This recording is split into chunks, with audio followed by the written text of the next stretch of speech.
মালহামাতুল কুবরা launch করার পরে আল্লাহ রাব্বুল আলামিন এই মুসলিম উম্মার এই দুরবস্থা কাটানোর জন্য ইমামুল মাহদিকে পাঠাবেন ইনশাআল্লাহ। কোত্থেকে আসবেন? নবীজি বলছে যখন দেখবে খোরাসান থেকে ব্ল্যাক ফ্ল্যাক্সগুলো বের হয়ে গেছে, এভাবে আসছে হাদিসে, বরফের উপরে সাঁতার কেটে হলেও তাদের সাথে যোগ দিও। ওই সময় ওয়ার্ল্ডের অবস্থা কেমন থাকবে আমরা জানি না, হাদিসে এভাবে আছে। নবীজি বলেছেন খোরাসান থেকে যে মুজাহিদিনরা বের হবেন তাদেরকে কোনো বাহিনী পরাস্ত করতে পারবে না, এমনকি তারা জেরুজালেম পর্যন্ত পৌঁছে ওটাকে জয় করবে। হাদিসে আসছে, কিছু করার নেই। হাদিস সহিহ না জয়ীফ না জাল, ওলামায়ে কেরামকে জিজ্ঞাসা করে নিও, এটা হাদিসে আছে, কিছু করার নেই। পৃথিবীর ভবিষ্যৎ লেখা হয়ে গেছে। ইমামুল মাহদি এখান থেকে মদিনা থেকে তিনি পালিয়ে চলে আসবেন মক্কায়। তিনি নেতৃত্ব নিতে চাইবেন না, মানুষ জোর করে তাকে নেতৃত্ব দিবে। হাজার আসওয়াদ এবং মাকাম ইব্রাহিমের মাঝখানে তার হাতে বায়াত নেওয়া হবে। কতজন বায়াত নেবেন? 313 জন। 300। এরপর শাম থেকে একটা বাহিনী তার সাথে যুদ্ধ করতে আসবে। আল্লাহ পাক তাদেরকে মক্কা মদিনার মাঝখানে বাইদা নামক জায়গায় ধসিয়ে দিয়ে দিবে, ধসে যাবে, সব আসতে পারবে না। তারপরে বনু কালব নামে একটা গোত্র থাকবে আরবে, ওই কালবের সাথে ইমাম মাহদি যুদ্ধ হবে, ইমাম মাহদি জয়লাভ করবেন ইনশাআল্লাহ। তারপরে তিনি সারা ওয়ার্ল্ডটাকে আবার রুল করা শুরু করবেন। হাদিসে আসছে তিনি গুনে গুনে গনিমতের মাল দিবেন না, মুষ্টি ভরে ভরে মুসলমানদেরকে দান করবেন ইনশাআল্লাহ। তারপরে বের হবে মাসিহুদ দাজ্জাল মানুষের রূপে, ওই যে 4টা জায়গার কথা বললাম, সে বের হবে ইত্যাদি ইত্যাদি। এবার সে মানুষের রূপ ধরে আমাদের সমাজে প্রবেশ করবে এবং তার অনুসারীদেরকে নিয়ে ম্যাসাকার করা শুরু করবে। কিন্তু মুসলিমদের মধ্যে একটা বাহিনী শেষ পর্যন্ত তার সাথে যুদ্ধ করতে থাকবে, শেষ পর্যন্ত। লা তুকাতিলুনাল ইয়াহুদ, এমনকি গাছের পিছনে ওরা লুকালেও আল্লাহ নবী বলছেন যে গাছ পাথর কথা বলবে, আমার পিছনে আছে, এসো মেরে যাও। হতে হতে হতে হতে যখন মুসলিমরা একটু কোণঠাসা, আল্লাহ পাক পাঠাবেন আসমান থেকে ওই মাসিহকে, যে মাসিহকে তারা চিনতে পারে নাই।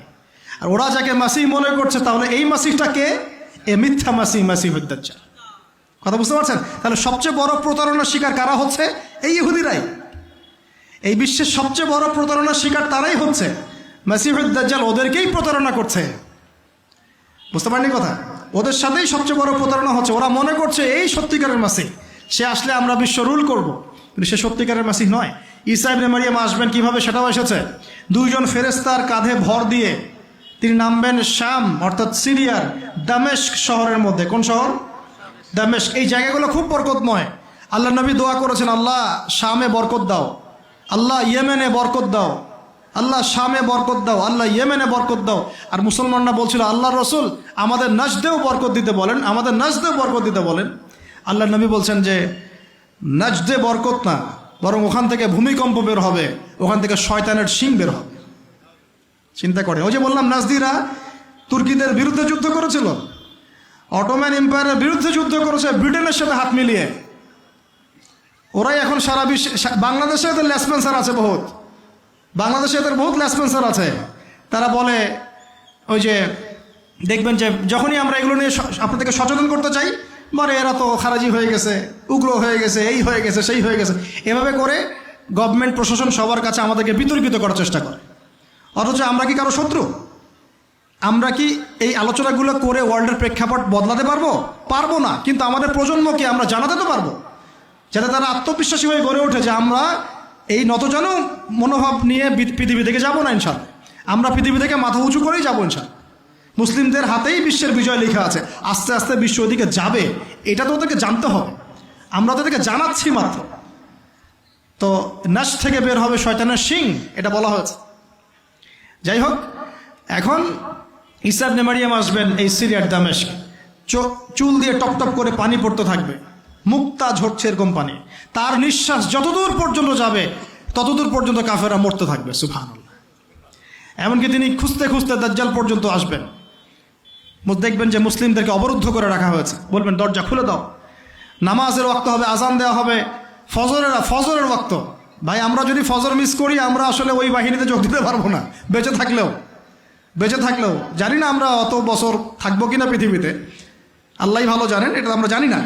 কিন্তু এই বিজয়ে সুবহে সাদিকের সময় লেখা আছে, আজান হয়ে যাবে, ইমামুল মাহদি তাকে বলবেন ইমামতি করুন আপনি। ঈসা ইবনে মারিয়াম বলবেন না, এই উম্মতের জন্য ইমামতির অধিকার দেয়া হয়েছে। বলেন সুবহানাল্লাহ। তিনি ইমামতি করবেন না, বরং মুক্তাদি হবেন। দরজা খুলে দাও, নামাজ শেষে দরজা খুলে দেওয়া হবে। দাজ্জালকে খুঁজতে খুঁজতে খুঁজতে এই প্যালেস্টাইন, এই জেরুজালেমের বাবে লুদ নামক জায়গায় তিনি পৌঁছাবেন। সেখানে দেখবেন মাসিহুদ দাজ্জাল আছে। দাজ্জাল তাকে দেখার সাথে সাথেই লবণের মতো গলতে শুরু করবে এবং সেখানে তিনি তাকে হত্যা করবেন। একজন একজন করে এই সন্ত্রাসী যারা এখন এই নিরীহ মানুষদেরকে হত্যা করছে, এদেরকে হত্যা করা হবে একজন একজন করে, একজনকে ছাড়া হবে না। আমি জন্য বলছি, মন থেকে বলছি, এই যে এক একটা আমাদের বাচ্চা, আমার এক একটা বাচ্চার রক্তের প্রতিশোধ নেওয়া হবে ইনশাআল্লাহ। আমাদের এক একটা বোনের ইজ্জতের প্রতিশোধ নেওয়া হবে ইনশাআল্লাহ। এক একজন ভাইকে যে বুলেট ছোড়া হয়েছে এর প্রতিশোধ নেওয়া হবেই হবে ইনশাআল্লাহ। কে নেবেন? ওই যে বললাম, আপনি পারছেন না, আপনি হয়তো বলছেন দোয়া করছেন এতটুকু পর্যন্তই। ইনশাআল্লাহ তাআলা আল মাহদি আর ঈসা ইবনে মারিয়াম সেটা করে দেখাবেন ইনশাআল্লাহ। তারপরে সেখান থেকে তিনি ইসলামী খেলাফা রিস্টোর করবেন। 40 বছর তিনি পুরো বিশ্বকে শাসন করবেন। কত বছর? তখন অবস্থায় এত সুখ সমৃদ্ধির হবে, একটা ডালিমের খোসার নিচে একটা পরিবার আশ্রয় নিতে পারবে। একটা ডালিম দেখেছেন কতটুকু?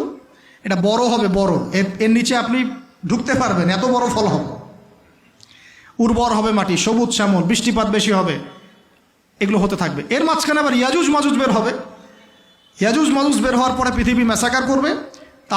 তারা এমনভাবে পৃথিবীতে ম্যাসাকার করবে যে ঈসা আলাইহিস সালাম এবং তার অনুসারীরা তুর পাহাড়ে গিয়ে লুকাবেন, আত্মগোপন করবেন এবং তাবারিয়া হ্রদের পানি তারা খেয়ে ফেলবে।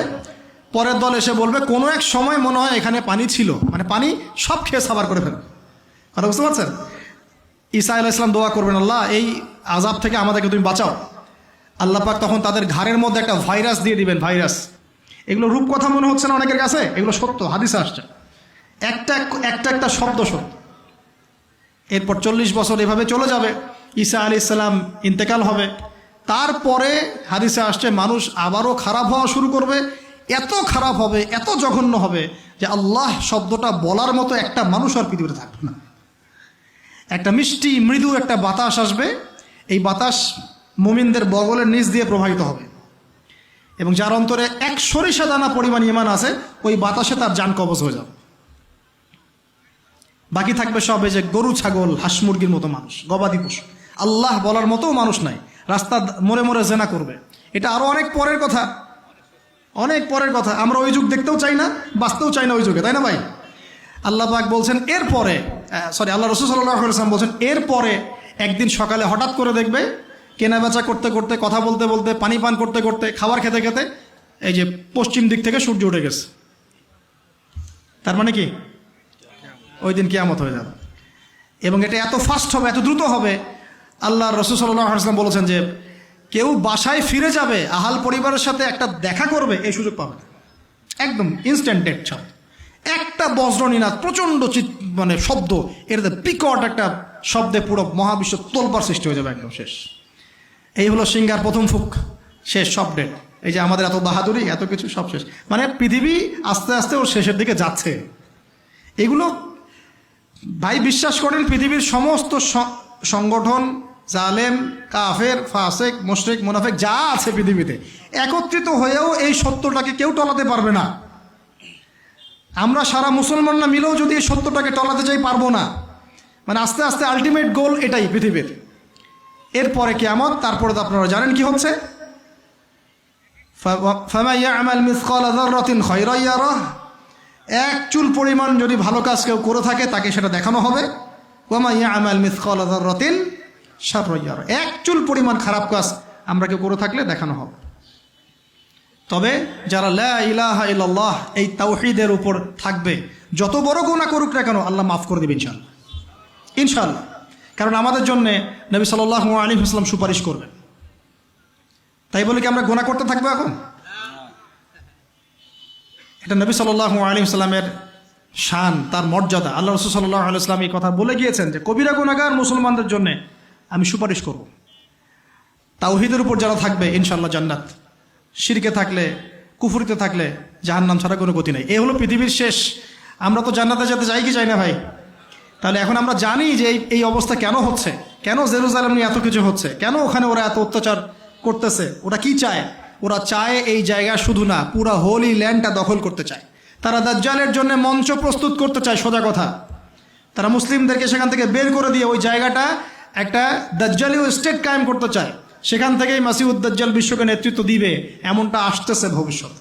তবে সেই নেতৃত্ব, সেই রাজত্ব, সেই ক্ষমতা চিরস্থায়ী হবে না। মুসলিমরা আবার জেগে উঠবে ইনশাআল্লাহ। ওই জায়গায় ঈসা আলাইহিস সালাম যতক্ষণ খেলাফা কায়েম করছেন না, কিয়ামত হবে না ইনশাআল্লাহ। তো এখন আমাদের কাজ কি বলেন? চুপচাপ গল্প শুনলাম, হাত গুটিয়ে বসে থাকবো? আমাদের ক্ষমতার মধ্যে আমরা কি করতে পারি?